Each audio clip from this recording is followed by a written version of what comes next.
à la plage, dans la rue, C'est bien mon chat. Allez.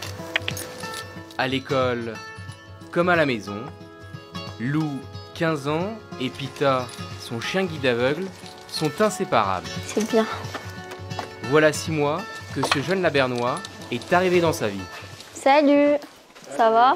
Toujours ensemble. Hein? Bah oui, c'est beau. Dès qu'on m'a dit alors ton chien guide c'est Pita, je suis tombée amoureuse, totalement amoureuse. C'est un lien très très fort. Hein. C'est un lien très très fort et on voit que c'est très fusionnel déjà. Il est là malgré tout depuis assez peu de temps, hein, puisqu'elle l'a eu depuis début mai, et on a l'impression qu'il a toujours été là. Il apporte tellement à Lou. Et à nous. Et à nous, du coup. À moi. Au-delà du coup de foudre, Pita est une aide indispensable. Lou est malvoyante depuis qu'elle est toute petite. À 2 ans et demi, ses parents l'emmènent chez l'opticien pour des problèmes de vue, mais des examens révèlent qu'elle souffre d'une tumeur au cerveau qui la rend peu à peu aveugle. Bah oui, c'est violent. Hein. La priorité, c'est plus du coup qu'elle voit mieux, c'est surtout qu'elle vive, qu'elle survive à cette épreuve, quoi. Lou subit alors des chimiothérapies pendant plus de 4 ans. Elle s'en sort, mais sa vue se dégrade. Lou devient totalement aveugle d'un œil et très déficiente de l'autre. Elle n'a plus aucune vision centrale et doit marcher avec une canne. Un accessoire rare pour un enfant, Lou ressent alors un certain rejet chez les passants.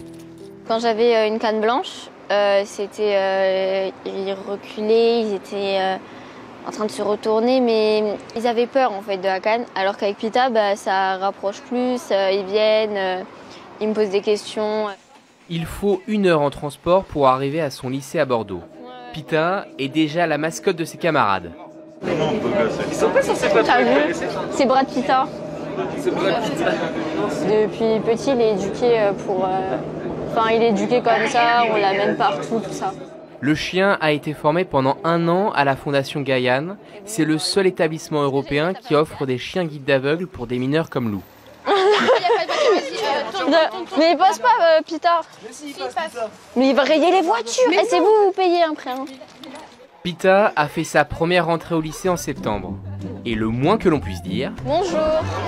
c'est que le cours de mathématiques n'a pas l'air de trop stresser l'animal.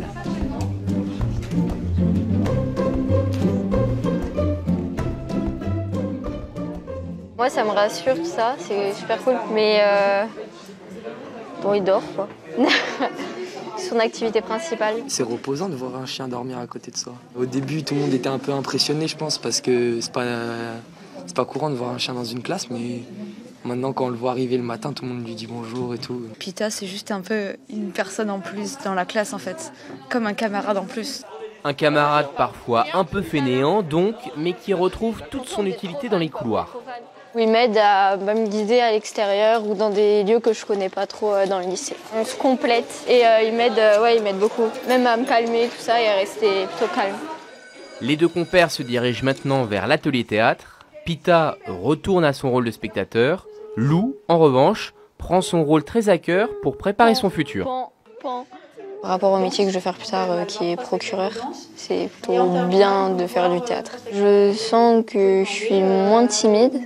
Mais avant d'entamer ses études de droit, un autre défi l'attend. Direction la plage des Sables d'Olonne pour les championnats de France de surf. 500 compétiteurs vont s'affronter sur les vagues. Pas trop de stress là, ça va? Ça va.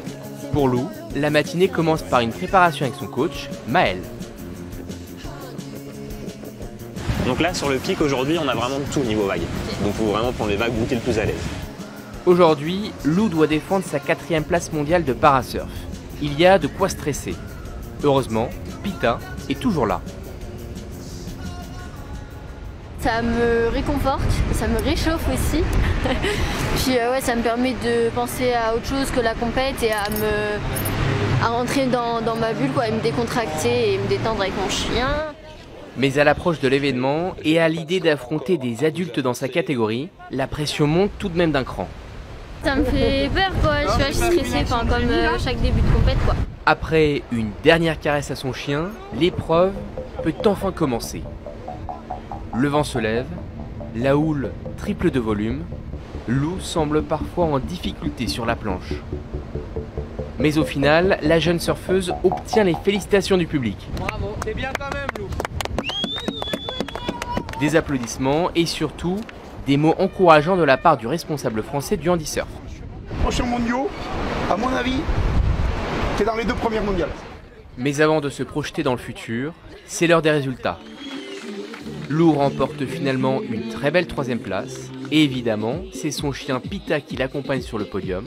Preuve que les deux ne restent jamais séparés bien longtemps.